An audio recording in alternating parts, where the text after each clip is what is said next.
வடக்கு மாகாண கல்வியில் இடம்பெறும் முறைகேடுகள் தொடர்பில் நடவடிக்கை எடுக்க வலியுறுத்தியும் வடமாகாண கல்வி அமைச்சின் செயலாளரை மாற்ற வேண்டும் என கோரியும் போராட்டம் ஒன்று முன்னெடுக்கப்பட்டுள்ளது. யாழ்ப்பாணம் முத்திரை சந்தியில் அமைந்துள்ள வடமாகாண கல்வி திணைக்களத்திற்கு முன்பாக சிவசேனை அமைப்பினரால் இன்றைய தினம் குறித்த போராட்டம் முன்னெடுக்கப்பட்டுள்ளது. கிளிநொச்சி சென்ட் திரேசா பாடசாலைக்கு நியமிக்கப்பட்ட அதிபர் உரிய தகுதி நிலைகளுடன் காணப்படாத நிலையில் அவர் வடமாகாண கல்வி அமைச்சின் செயலாளரால் நியமிக்கப்பட்டதாக குற்றச்சாட்டுகளை போராட்டத்தில் ஈடுபட்டவர்கள் முன்வைத்துள்ளனர். கிளிநொச்சியில் சில பாடசாலைகளுக்கு இன்னும் நிரந்தர அதிபர் நியமிக்கப்படாத நிலையில் சென்ட் திரேசா பாடசாலைக்கு மட்டும் அதிபர் ஓய்வு பெற்ற 2 நாட்களில் உரிய தரத்தை பூர்த்தி செய்யாத அதிபரை நியமித்தமை தொடர்பில் தமது கண்டனங்களை போராட்டத்தில் ஈடுபட்டவர்கள் வெளிப்படுத்தினர்.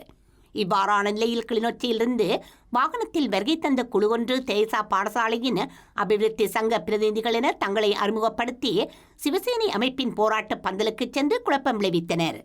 இதனால் அங்கு பதட்டமான சூழ்நிலை ஏற்பட்டதால் அருகில் பாதுகாப்பு கடமையில் ஈடுபட்ட காவல்துறையினர் குழப்பம் விளைவித்த நபர்களை விரட்டியுள்ளதாக எமது அலுவலக செய்தியாளர் தெரிவித்துள்ளார்.